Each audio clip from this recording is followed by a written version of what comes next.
stage, Mike Zakarian.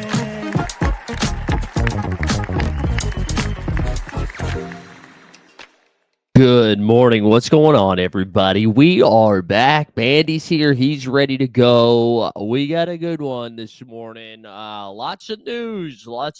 We got like more news than basketball to talk about, it feels like. Just a wild one with some scary Terry stuff. He made the thumbnail. Did not see Terry Rozier making the thumbnail unless he got traded. But he did it. So I'm proud of my guy. Innocent until proven guilty, okay? This is America. So we got that. We got some all-star stuff. We got a busy day today, too. So at 3 p.m., I'm actually jumping on my buddy Peter Overzet's channel, his show. He's doing some NBA dog bowl drafting because they've got another dog bowl competition today on Underdog to go to San Diego. So I'm going to go draft a team with him at 3 p.m. Eastern, and then we're going to be back here at 5 p.m. Eastern for a little live before lock. So we got a busy day. Today. And maybe this might be a little less animated than normal. I got to get better at being animated without stressing my voice, because that's what I've learned. I was telling you I was a little under the weather. I've learned it was a sore throat. We got a sore throat that we've been battling here. From talking. It's just like from doing the show, from doing trivia. Forget what the actual terminology is for it, but that's what we've been dealing with lately. So if I'm a little less yelly, that's why. So we'll try to emote differently. Somebody's asking for a link to the show today. Yeah, I can drop that into the chat right now. I'll drop that into the chat for you.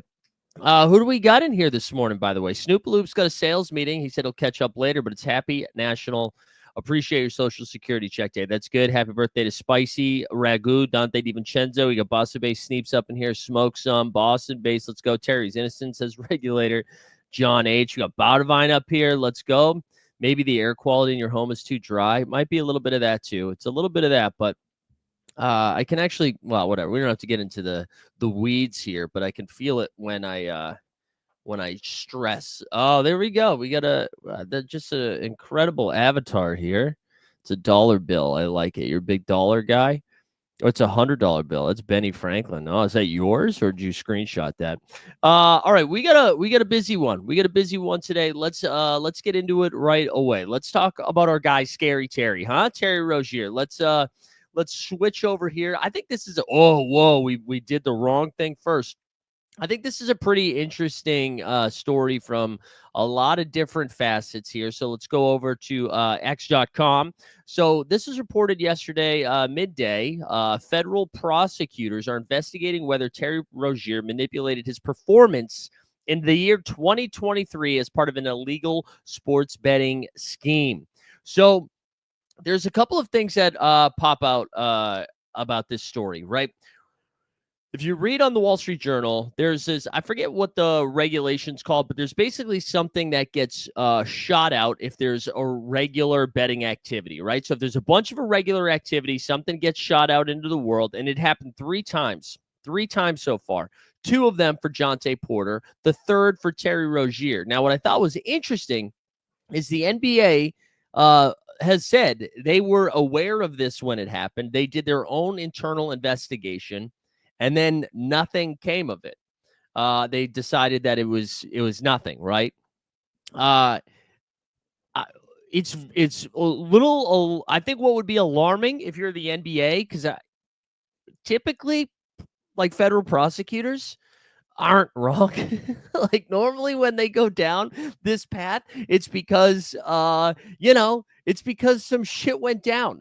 So I'm very fascinated to see, because like one of two things have to happen. The US government just has to be wrong. They just have to be wrong about this, right?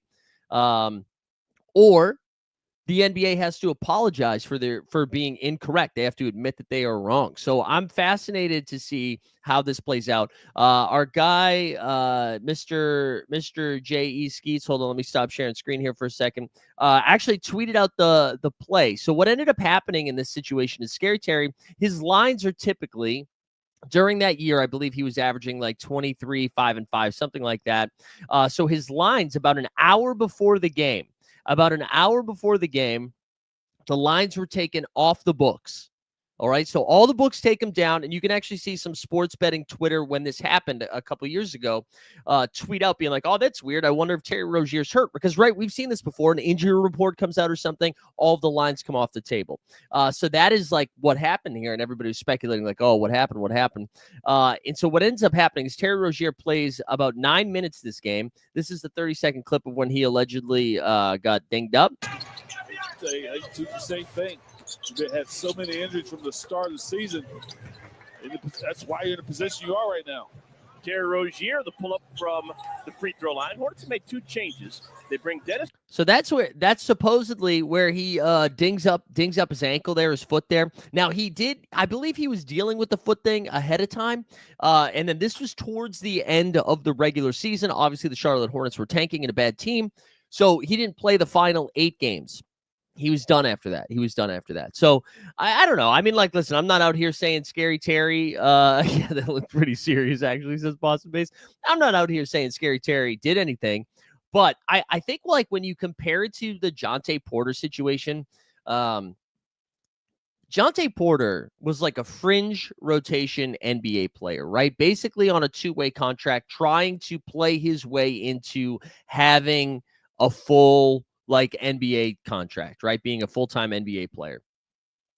So I think like it's a little bit weird, not weird. It's not understandable, but he was not making tons of money when this went down, right? So I don't know. Maybe he's like, let me get mine is what he was saying. On Scary Terry's, he's making like 23 million a year at that point or something like that. So it feels a little different for Terry Rozier to dabble in. Like, why? Why do that? Now, maybe he was just so bored in Charlotte that he was like, I just need to feel something. I want to make it move. Maybe that's what he was doing.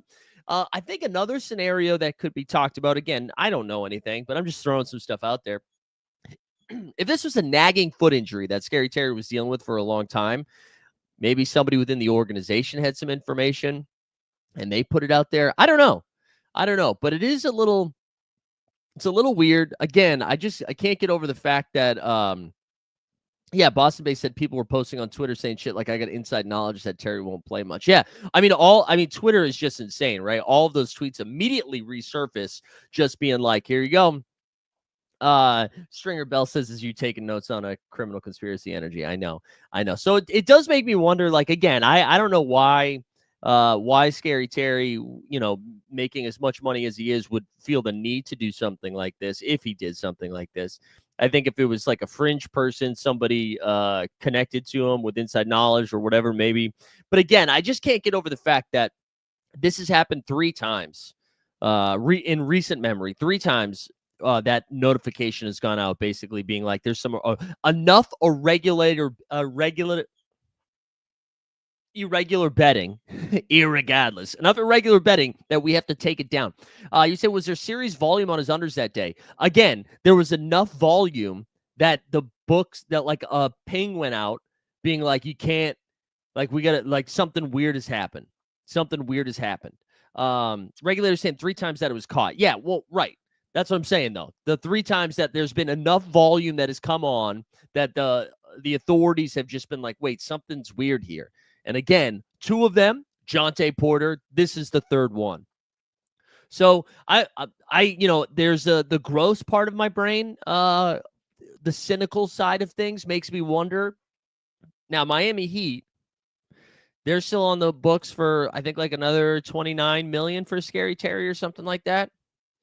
If the NBA decides to step in and say he is at fault, he did do something wrong, and Terry gets the old experience that Jontay Porter got, and he is banned, all of a sudden Miami's got a lot of flexibility for cap space. So I don't know what's going to happen, but there's definitely going to be some ripple effects. And also, I mean, what's so crazy about this too is just throughout. Craziness is coming out now. Yeah, as I said, how long did it take them to catch Donaghy? There a whole documentary on that and a podcast. You should go check it out. the other thing, oh fuck, I just lost my train of thought. I lost my train of thought. But anyways, the last point is just like it also just feels like so what was that movie with Terry Crews as president and Luke Wilson? Idiocracy, is that what it was called? I feel like we're living in one of those right now a little bit. I mean, for lots of reasons, but one of them just being like all day long, we're talking about how Scary Terry has a potentially bet on games, and then like throughout the entire day, no matter what platform you're watching basketball coverage on, YouTube, ESPN, TNT, you're all, like me included, you're also getting betting advice or picks, right? And it's just so like snake eating its tail. I don't know. It's such a weird thing. It's such a weird thing. I like it. It's one thing for us to be doing it. When they are partnered with the league, I don't know. It just feels like it opens it up. Again, you guys know I'm pro gambling. I love it. I have so much fun doing it. I like talking about it. I think it's interesting. I like trying to project stuff. And then all of it, like when it's the league, though, it feels a little gross. All right, Boston Base, chill, man. I'm trying. Wait, didn't the NBA already do a phone investigation? Yeah, that's what. Tesla, welcome to the show, Tesla. Welcome to the show. Good to have you here. Anyways, yeah, they already did do an investigation. So I don't know. We'll have to wait and see. I'm sure we'll get more reporting on it. Or if the NBA does its job, they'll do its best to bury this. I'm sure Adam Silver is grateful that this came out well after the media rights deal, right? So congrats to them. But I'm sure this won't be the last story of this, too. I'm sure we'll get more of these, and they will continue to pop up as sports gambling just gets funneled down our throats by me. Again, I'm pro. It doesn't. I'm trying to think of a better comp or analogy of that, but I can't. It just feels different when it's the league promoting it versus when it's us dummies promoting it. There we go. Let's go. Do you like the idea of 10-minute quarters? Yeah. So Adam Silver also came out and said 10-minute quarters. No, I don't. I don't like that idea. You know what, Adam? This is what you could do. Fix the last 2 minutes of the game, because it's still going to be like the 10-minute quarter versus 12-minute quarter doesn't change anything. All they're trying to do is because they trim it down to 10-minute quarters, right? Why, if Adam Silver is doing this, if Adam Silver is putting this out there, who are Adam Silver's bosses? Adam Silver's bosses are the owners. So for him to put something out there like this, you have to imagine the owners are also in on this. Now, why would the owners be in on shorter quarters? We know they don't want to put them on shorter seasons, because that's something that people have talked about forever. Instead of going from 82 games, go down to 72 or 70 games, right? No, that's not why they're doing it. You make it down to 10-minute quarters. All of a sudden, if you shrink the timing of the game, does that mean we shrink the amount of players on the roster? Instead of a 12-man roster, we have a 10-man active roster, right? That's one less contract, two less contracts they have to pay. So I'm not here for Adam Silver. Like we're hearing the wrong message. We're hearing the wrong, or Adam Silver is answering the wrong question, I think, with some of that stuff. So I'm not here for it. I mean, listen, I'm open to people having NBA PA will say no. Yeah, I agree. I'm open to the dialogue around it. Like Adam Silver's like, hey, we want to make the game a better product. Sure, that's fine. Let's make the last 2 minutes of every half, or at least of the game, not take 45 minutes. We're going to talk about the Memphis Grizzlies in a little bit. Let's focus on not having to blow the whistle and then talk about it for 5 minutes when someone's on a breakaway dunk because you thought you heard somebody call a timeout when they didn't call a timeout. Like, fix those things. But I don't know. Going from 12 to 10 minutes doesn't really move the needle for me. I don't know. How do you guys feel about that? I just was like, when that was brought up, I was like, what question are you responding to? We've been saying less games, fix the dunk contest, and you were like, what about 10-minute quarters? That's like, we're like, cure cancer, solve world peace. And they're like, what if you had floss that also whitened your teeth while you did it? We're like, what? No, we didn't ask for that. That would be sick, but we didn't ask for that. No one's asking for 10-minute quarters. At least, maybe I'm wrong. Maybe people are like, oh yeah, dude. I am an NBA fan, but the only thing holding me back is what if the games were 40 minutes instead of 48 minutes? Now, I think part of it is maybe they saw what was happening in FIBA, and people were like, oh, we really like the pace of the game when it's but the pace of the game does not change in the NBA by moving it from 12-minute quarters to 10-minute quarters. That's not why that game felt fast. It's because the whistles weren't ridiculous. It's because the fouling wasn't ridiculous. And it's because we don't cut to commercial every 3 game minutes. You know what I'm saying? That's not going to change. That's not going to change. Yeah, well, yeah, maybe he's just floating out the idea and see the public response. Maybe that's what Adam Silver's doing. Maybe that's what Kermit the Frog is doing. But I don't know. I'm not here for it. Oh man, I'm feeling my throat immediately. See, I got too worked up, guys. I wasn't supposed to do that. You guys want to talk some All-Stars? Unless there's any other Adam Silver related stuff you wanted to get into. I just was like, oh, thank you for answering the thing I'm not interested in, Adam. Thank you, Adam. Let's look at the reserves, shall we? 65 billion reasons to have 10-minute quarters. Yeah, right. When they cut down the roster size. Fuck that. Why are we cutting down the roster size? This is the most talent the NBA's ever had. And we're cutting down the roster size? You don't want Luke Cornett in the league? Is that what you're telling me? You don't want Bol in the league anymore? No, forget that, man. Forget that. I'm done helping rich people. All right, here we go. Here are the West reserves. Also, I have learned through all of this, and I'm sorry, Top Shot Common Man. I think I've learned I'm the only one that doesn't think Kyrie Irving should be an all-star, besides the coaches, I guess. But everybody loves Kyrie Irving this year. I just don't think he's having that impressive of a year, but I don't know. I guess I'm wrong. I guess he should have made it over J-Dub maybe, but I don't know. Let's look at it. Here's the 2025 NBA West All-Star reserves. We got Ant-Man, Anthony Edwards, Anthony Davis, James Harden, Triple J, Alpi Şengün, J-Dub, and Victor Wembanyama. All right, so here were the ones that kind of surprised people. It looks like James Harden was not really supposed to be in there, although James Harden's numbers have been nice on a pretty good team. And then I guess the other one that really sticks out to me, Alpi Şengün making it over Sabonis. Here's a question I have for you guys. Thank you, Matty Harrison. Who do you think, or do you think, that an individual award like an all-star should reflect records? Yeah, but you're this is to your point though. Who should Kyrie have made it over? Because I think Kyrie's numbers are a little bit better than Jalen Williams this season, but the difference is Jalen Williams is their best on-ball defender. So I get the case for J-Dub a little bit more. I guess Kyrie probably should have made it over Harden. I had Kyrie over Harden. But the reason I asked that, Alpi making it over Sabonis, and I know people have got different thoughts about Sabonis, and the Kings are weird. He can't play defense, whatever. Let me give you Sabonis's stats this year.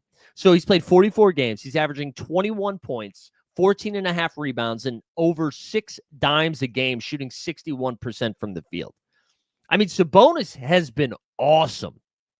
And I think it's just kind of wild that he made it over Şengün, which, again, Şengün also, having a good year on the second or third best team in the West. He's averaging 19 and 10. But, across the board, Sabonis' field goal percentage is better. His free throw percentage is better. Assists higher. Rebounds higher. Points higher. So, 100% has been a better player this year. Let's look at Kyrie, compare Kyrie, Harden, and Jalen Williams. So Kyrie in 38 games is averaging 24 points, 4 rebounds and just under 5 dimes, shooting 48% from the field and 41% from 3. So 24, 4, and we'll round up 5. James Harden, on the other hand, is averaging 21 points, just under 6 rebounds and over 8 dimes. He's shooting just under 40% from the field, only 35% from 3. And on the Clippers, and then last but not least, Jalen Williams here is averaging 21 points a game, 5 boards and over 5 dimes, shooting 47% from the field. So I do think you could I'm willing to have the conversation of Kyrie or Irving over James Harden. And I think I would have taken Sabonis over Şengün. I think the problem you run into, and this is what the coaches were thinking, how do we not have an all-star from the second best team in the Western Conference, like 3/4 or 2/3 of the way into the NBA season?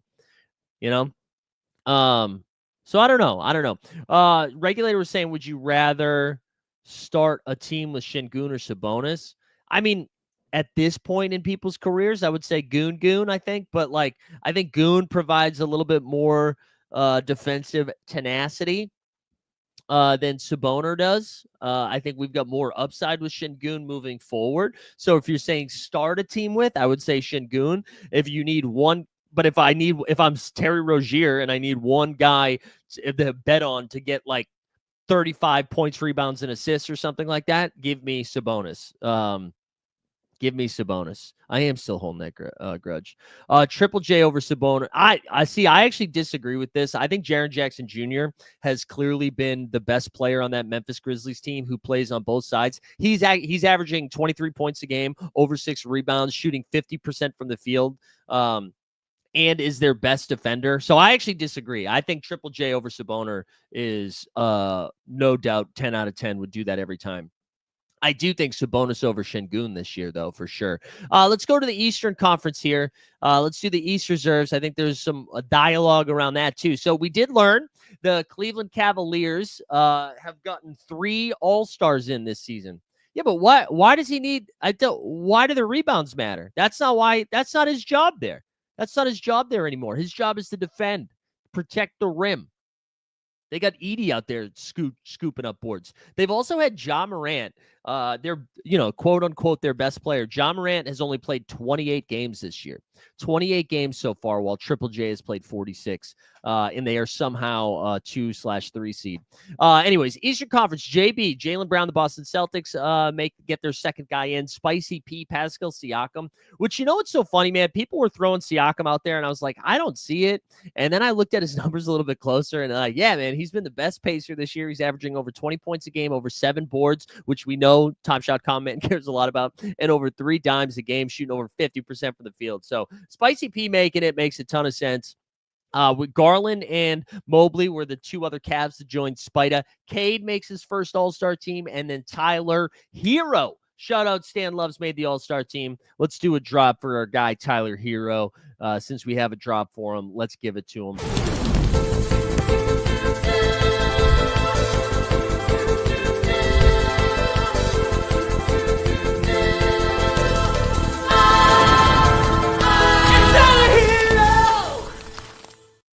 So the biggest conversation around this was LaMelo Ball and Trae Young being left off. Listen, I want to do one thing before we have this Trae Young. Before we have the Trae Young and LaMelo Ball All-Star snubs conversation, which I'm happy to have. There's a fun trend going around right now on socials that the person that shouldn't have made it is Jaylen Brown. And I just need people to open up their eyes and be honest. And I'm fine if you want to be honest about it. That it's not that you don't think Jaylen Brown should be an all-star. You just don't like Jaylen Brown. You can say that. If you say, Jaylen Brown is good at basketball. Jaylen Brown has put up all-star caliber numbers this year on the second best team and still title favorite. He's averaging over 23 points a game, over 6 rebounds a game, and almost 5 dimes a game, shooting 45% from the field. Is he frustrating at times? Speaking as a Celtic fan, would I like him to hit a 3-point shot with a little bit more consistency? Would I like him to dribble a little bit better? Sure. But Jaylen Brown is an all-star. I just come on. All right, back to the actual snub conversation. Regulators saying players hate Trey. I believe it was, did the players not vote for him either? Should we bet Trey's overs as well? The thing with Trey Young this year that I do think is kind of interesting for a case for him not to make an all-star team. His offensive efficiency has been pretty bad this year. Shooting 40% from the field, 34% from three on volume, right? On volume. He is leading the league in assists, and it's not really that close with 22 points and 11 dimes a game. But I'm actually fine with Trey not making it. I am. I think they got the East right. And LaMelo, man, I'm just maybe I'm just too old. He's averaging 28 points a game, 5 boards, 7 dimes. Those numbers are insane. He's also shooting 33% from the field. He's also not been wildly efficient as a basketball player. His team is also ass, but it goes back to what we were saying. I think we use the argument when we want to, when it's beneficial to us. And then when it's not, we're like, well, the Charlotte Hornets are an ass team. Why would we take LaMelo? Well, we just got done saying that this is an individual award. But if I was the NBA, this is what I would have done. The second LaMelo got hurt and Charlotte said they were going to shut him down basically for a little while, I would put him on the All-Star team and then he would not play, right? Just do it. Just get more people in there. That's what I would do. That is what I would do. Maddie said LaMelo was over 30 points per game when fan voting starting, so he definitely cooled off. Yeah, I mean, but 28 points per game, still pretty good. But that is what I would do. I would have just let him get in. Let him get in. Melo's only out a week. Well, then fine, forget it. I guess your guy shouldn't make the All-Star team then regulator. Fine. But anyways, the snub conversation I always kind of find a little bit boring.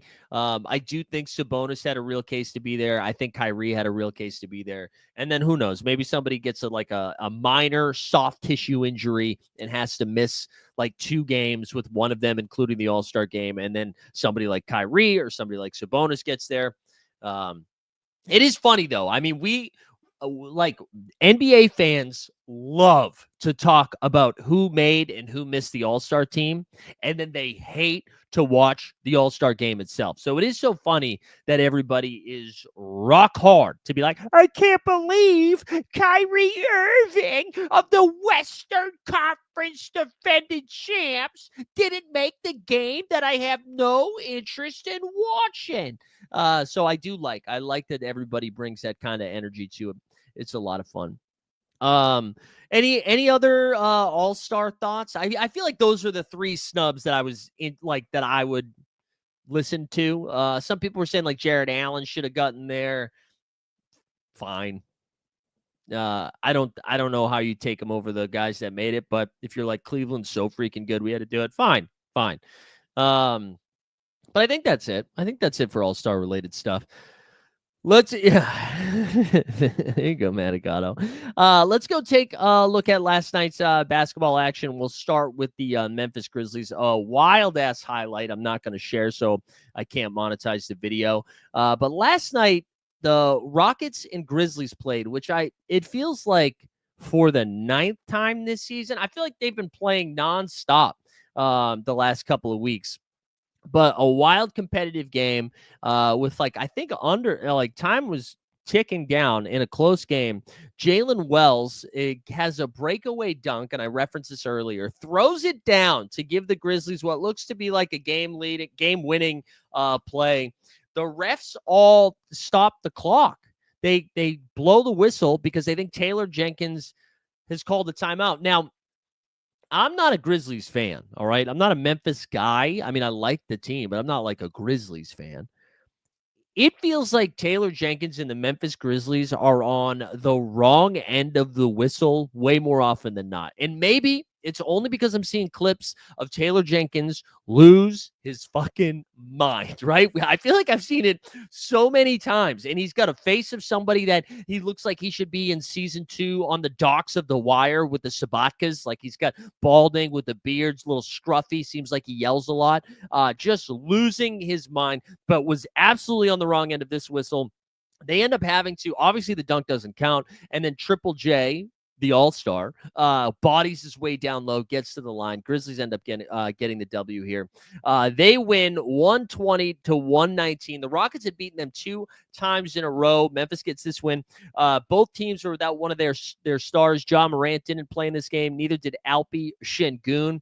Amin Thompson's doing some real impressive stuff, guys. Again, in this game, 21 points, 7 boards, 4 dimes. He had 4 blocks on top of it with a steal as well. Dylan Brooks continues to shoot the ball well. He had 22 points. Steven Adams got the start, double-double in only 23 minutes. And then Jalen Green went 5 for 10 from 3. He had 25 in this one. Tyree Eason back in action. He had a double-double off the bench, 13 and 12.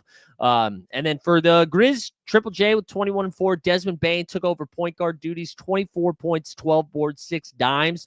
And you know who's been cooking? We're Scottie Pippen Jr. truthers. We're a big SPJ fan.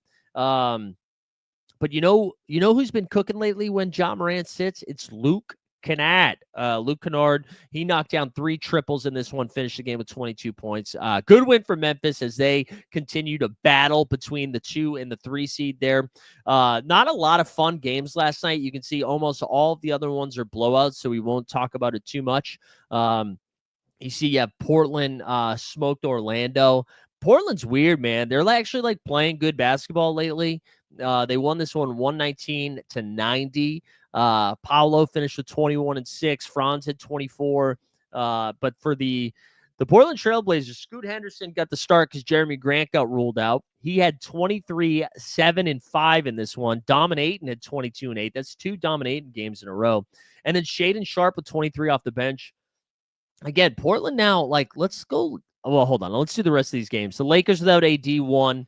LeBron only had to play 30 minutes. No. He only played 27 minutes in this game. He had 24 and 11. Wizards they're zeroed in, man. Washington Wizards are give me that number 1 pick, baby. No Alex Sarr in this game. Just ugly shit all around. Lakers just smoked them. And then Utah in Minnesota, Ant-Man on a back-to-back went ham. 6 for 9, nice from 3 in this game. He had 36 points and 11 dimes. Real efficient night for Ant-Man. 12 for 18 from the field. There's nothing to say about Utah. And then Atlanta's in trouble, guys. And I let me just remind you something about the A-Town Down Atlanta Hawks. Guys, the San Antonio Spurs have their first round pick this year from the DeJounte Murray trade, I believe. So now with Jalen Johnson done for the season, and this is a very different team without Jalen Johnson. They are in trouble here as we look down the barrel of the rest of this season. Regulator said it was a gold mine, but this just proves the point of the NBA is different than the NBA fell in love with all the best players, made the All-Star game, and now it's entertainment drama.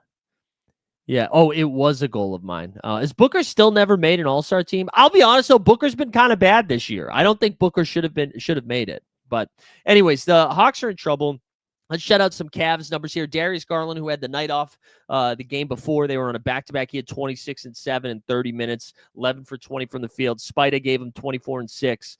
Mobley's been great, man, 16 and 10 in this one. And then Jared Allen got 15 of his own boards last night. Cleveland moves to 39 and 9. Let's take a look at the standings because the Spurs getting their first round pick. Again, it makes this De'Aaron Fox thing interesting because the Spurs just have so many moves, man. We talk about OKC having 4,000 picks in the next couple of years. The Spurs are in a similar situation where they are primed to make a move now, to make a move next year, to make a move in 3 years. They are in a good spot right now. Also, speaking of Fox, I don't know if you guys saw the reporting now. Again, this is just a game of telephone, people just gossiping now, but they were actually, it was the Sacramento Kings that went to De'Aaron Fox that said, pack your bags, baby. And not Fox that wants to go. So I don't know. But anyways, let's go back to the standings here. So the Cavs now 6-4 in their last 10 after dropping some games there. They're in first. The Celtics are also 6-4. They only have a game lead over the Knicks, who have won 5 games in a row, 7-3 in their last 10. They're in the 3 seed. They get a little bit of a cushion, 4.5 games gap between the Knicks and the Milwaukee Bucks, who are 7-3 in their last 10. The Pacers are just a half game back. Again, Pacers been playing some good-ass basketball. They are 8-2 in their last 10. They had a big win over Detroit the other night where Halliburton went crazy. Miles Turner with the tweet of the year, just tweeting out some Lego shit at Beef Stew, who lost his mind again. Miami Heat, this is where the East is a little weird, right? So Miami Heat, they are now 500, 23-23. Now, normally they'd be slipping down the Eastern Conference standings without Jimmy Butler. They've been playing a little bit, under 500 basketball in their last 10. However, the Magic, who are now fully healthy, are 2-8 in their last 10 after getting blown out by the Portland Trailblazers. They sound the alarms. The Pistons have lost 3 in a row, even though they got K'd his first-time All-Star game. Excuse me, the Hawks have lost 7 games in a row. They've lost 7 in a row. We're going to look at their schedule in a second. The Bulls are now 2-8 in their last 10. So remember when I was like, guys, the Eastern Conference, not as bad as you thought. Not as bad as you thought in the Eastern Conference. False. Eastern Conference sucks now. And so with Atlanta stumbling all the way down, I mean, the Spurs are really looking at a nice first-round pick. The Sixers have actually won 4 games in a row. They take on Denver tonight. Still no Embiid. Still no Paul George. They are 19-27, and they are just, what is that? They are basically percentage points out of the playing game. So congrats. Raptors have won 5 in a row. I don't know what the fuck they are doing. Toronto's supposed to get Emmanuel Quickly back tonight, supposedly. I'm sure on a minutes restriction, but that's just good for the team. Bad for the defense, probably. That's like low-key one of the things that has been interesting about this Toronto run. They have been playing like lights out defense. Now, they've been playing some shitty teams in there, like the Washington Wizards, who were losing on purpose. But anyways, good stuff. I don't think the Pistons should tank. Let's let the Pistons cook. Is Beef Stew the new Draymond? We'll talk about Draymond in a second here, which I did a short on that I wish more people would have watched. I thought it was good. And then the Wizards have lost 16 in a row. Shout out Washington Wizards. The West Side, you got OKC with a 5.5 game lead. Both OKC and the Rockets are 7-3 in their last 10. Grizzlies now just a half game back of Houston for that 2 seed after last night's win against them. They are 8-2 in their last 10. Nuggets have lost 3 in a row, but are still 6-4 in their last 10. The Lakers now, after their win last night against the Wizards with soft schedule, are only a half game back of the Nuggets. The Clippers are only a full game back for the Nuggets. So that 4 through 7, honestly, 4 through the rest is all kind of tight here. Nice. That's what she said. Pause. Timberwolves only a half game out of the top 6 to get themselves out of the play-in. Dallas again. I don't want to give Jason Kidd credit, but 4-6 in their last 10. Not great, but considering they've been so short-handed, the fact that they are still hanging on to this 8 seed and are over 500 is pretty impressive. Suns 7-3 in their last 10. I still don't believe anything that we're seeing from Phoenix. Then the Kings are 1 game over 500. So are the Golden State Warriors. And then you get the Spurs, who are slipping a little bit, 2-8 in their last 10. Portland 6-4 in their last 10 is crazy. So who is it with the longest winning streak? Is it the Knicks? No, we've got the Knicks have won 5. Raptors have won 5. Who else we got? Somebody else won 5 too. And then the Timberwolves have won 5. Those are our big winning streaks here in our current NBA. And for tonight's game, what do we have? What do we got for tonight's action? It's Friday. We got the Clippers against the Charlotte Hornets. Ooh, can't wait. No Mark Williams, no LaMelo Ball. Get ready to learn Nick Smith Jr. and Musa Diabate. You got Dallas against Detroit. Detroit favored by 1.5 here as the home team. You've got Denver and Philly. Jokic and the Nuggets trying to snap the losing streak against Yabusele. Chicago and Toronto. Toronto favored. How many times has the Raptors been favored this year? I would say under 5. Celtics against the Pellies.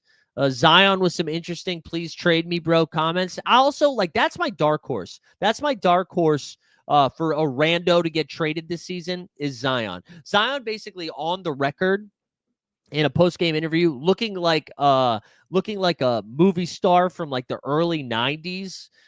Zion was basically like, on not playing back-to-backs was just like, that's what the team says. I can't play back-to-backs, so I guess I can't play back-to-backs. So Zion, I feel like Zion's doing everything he can. I mean, he looks awesome right now, by the way. He's been so good. He plays the Celtics tonight, who I'm not thrilled about that potential matchup from a fantasy perspective, but Zion has been a beast. Minutes slowly ticking up here. Yeah, if I'm a team, I mean, the way Zion's contract is, it's pretty low risk outside of the assets you're giving off, getting out of. So I don't know. I kind of hope Zion gets moved, get him out of that Pelican hellhole. And then we got Milwaukee. We got Freak against Alien, Giannis against Wemby. And then the other ESPN game is the Golden State Warriors and the Phoenix Suns. Hopefully everybody's healthy in those ones. So that is the action for tonight. Yes, Wemby and Zion would be hilarious. Regularly said the Bulls should go for the playoffs. No chance of getting in the top 10 in the lottery. They don't have their pick, though. Oh, I see what you're saying. That they might as well go for it because they're not going to keep their pick regardless. Is that what you're saying? Although, I don't know. I feel like they do have a chance to get in the top 10. Or is it top 12 protected or top 10 protected? I can't remember. But anyways, that's a trip around the league. So there we go. We talked about it. Some all-stars, some scary Terry. Send Zion to Toronto. He'll be too cold to eat. Come on. No more fat. He looks like he's in great shape. Zion's fucking swole right now. Anything else you guys want to get into before we do some underdog picks? We haven't really. Oh, the Draymond thing. We got to talk about Draymond. Draymond is hilarious, bro. So after a really good win from the New York Knicks, Bodega Cat, Jalen Brunson went off against the Denver Nuggets the other night. And he's just such a dork, dude. So Draymond, who's not playing right now, right? Who's not playing right now. Tweets, which I can, and again, I did a short on this. Go check it out. If you follow me on TikTok or on Instagram, go check it out. He was not playing, right? And this is right before the Golden State Warriors took on the OKC Thunder. So I can only imagine he was like on the bench, not on the bench, but in the locker room tweeting. He goes, "Cat in a full front on Joker. Even if you win the game, it don't matter. You will never hold the respect from an opponent to win at the highest level. Pride must make you sit down and guard, even if you give up 40. Winning is a mindset. And in order to win a championship, you have to win the mental edge. That's why only a few guys per era win all the championships. They understand the thing." I like that he said this for a couple of reasons. One, he used an ellipses like 100 times. He used so many ellipses, did not fit that all into one tweet. Second, I think Draymond parading around winning the mental edge when he has touched more testicles around the NBA, whether with his hand or his foot, is impressive. He's also the only teammate that has publicly known to punch another teammate outside of Nikola Mirotic and Bobby Portis back in the day, right? And Steve Kerr and Michael Jordan. Also, when's the last time we've had a back-to-back champion? I mean, I guess him, right? But we haven't had one in a while. So I just don't get it, man. And one of the things that I put in that short, most times when players dunk on other NBA players like that publicly in the media, it's when it's after they've retired, right? You see it now. Brandon Jennings all of a sudden trying to be a thing. Jeff Teague actually doesn't do it. Jeff Teague's like more funny. But the way Chuck and Shaq talk about, like, they do it. To do it while you're currently in the league is just kind of a weird thing. Okay, yeah, it's been 7 years since the back-to-back. I'm like, Draymond, what are you doing, man? Just shut the fuck up. Your team's one game over 500. You're barely, like, fingers crossed, you have home court advantage in the 9-10 game. Like, what are you doing, man? Like, get back into the game. And I'm not saying shut up and dribble, but, like, come on. What are we doing? It's just such a dork. And the Knicks, like, they just got a big win against Denver. They, again, tied with the biggest winning streak in the active winning streak in the league right now at 5 in a row. They're one game back behind the Boston Celtics. Like, what are we doing here, man? Draymond, one game over 500. Just incredible. It's incredible. Like, it's weird because I think if he wasn't an idiot, yes, of course, his talents would be tailing off a little bit, right? As he gets older. I feel like we would talk about him so differently. You know what I mean? Because I think those are the types of guys that resonate with fans in such a way when it's like, oh, he does all of the little things, right? His defense allowed Steph and Clay to blossom in the way that they did. The way that, like, his two-man game with Steph, the way that they all know, like, you know what I mean? That stuff, like, everybody's like, wow, man, That's sick because it's not like he just had this talent that's better than everybody else. He just like worked harder than everybody. Everybody does that. Everybody like resonates with that. But instead, he's said and done so many dumb things that we're just like, oh yeah, he's the nut toucher. We got to come up with a better way of saying that than nut toucher. But I actually kind of like it. Is Draymond in the Hall? Yeah, Draymond's in the Hall of Fame. Draymond's in the Hall of Fame. At least he's authentic. Yeah, I mean, there's something to be said about that. I think, you know what though? Authentic and asshole aren't like mutually exclusive. You know what I'm saying? Like, I guess you can be authentic. Well, maybe not. Maybe if you're an asshole, you're an asshole. So like, even if you are authentic, I don't know. I guess you're right. Like, at least he's authentic. I just don't like him. I think that's what we're saying, right? I don't know. Any other like NBA drama that we missed here? He's not trying to be a fan favorite, right? I mean, I guess he's trying to be a media member now. That's what I'm saying. He's trying to be a media member. I don't know. Are fake assholes better? No, I guess. I don't know. Let's put on our winter hat and let's figure out a pick 'em. Let's figure out a pick 'em for tonight. And then we'll pop. Yeah, let's pop over to Underdog. Although I might be saving my funds for the Dog Bowl. The Dog Bowl. We've done a handful of Dog Bowls so far. We got a lot of Nikola Jokic to start the day, which is pretty sick. Here to start the day. Let's see what we completed here. No, we've done more than 3. We got a Jokic team here. The problem is like the Jokic pairings are tough. But anyways, we get some Jokic's. Let's see. Do we have any like special pick'em stuff here? How's the voice? It hurts. It hurts pretty bad, actually. Today's gonna be tough. Not only that, we're celebrating my buddy's birthday tonight. So 3 shows today plus that. So this weekend I'm not going to talk to anybody for the rest of until 3:00. I'll tell you that right now. Drinking a lot of pineapple juice and honey. Not together. I've been having pineapple juice separately and then honey and tea. That's what we've been doing. All right, let's find some pick'ems. What do people like today? What do you like today? I am interested in Zubac numbers. Ivica Zubac. 14.5 points. What's his rebounds? 12.5. I mean, Zubac should go nuts, right? Yeah, right. Take a shot of rock and rye. What's rock and rye? I mean, I know what rye is. What's rock? You know what? I think we're going to save the pick'ems for later. I need to look at the slate. I don't want to just fire empty money. I'm going to look at the slate. We'll put some in for live before lock. Yeah, hot toddy time for real, man. Hot toddy time for real. That is what we're going to be doing. Man, when I was doing comedy a little bit more regularly, when I was out there grinding the comedy scene and I wasn't feeling good or it was wintertime, hot toddy was my go-to. Yeah, points and rebounds is cash. I agree. My only concern with that game is that the Clippers win by 100. Rye whiskey and rock candy mixture. Oh, interesting. Man, I haven't even thought about rock candy in a while. All right. Here we go. Let's remind the people we're going to be doing a little dog bowl on our buddy Pete Overzet's show today at 3 p.m. We're going to be drafting if you want to go check that out. And then obviously on our Elite Fantasy Hoops channel, which if you're not following, go follow it. We'll be live at 5:00, breaking down the weekend slate, hopefully getting some pick'ems in, winning some cold, hard cash. Over on SORARE, I only got one reward this week. I only did 4 lineups, by the way, because I ran out of time. I did the Rare Champ, which looked like it was going to take it down, but one of the higher scoring game weeks in recent memory.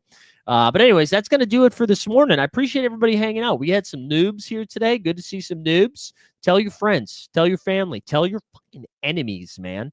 Let's get some more bros over here. But I hope you guys have a great weekend. Otherwise, I'll see you on some other content. We'll be back with the NBA bit on Monday. We out, skis.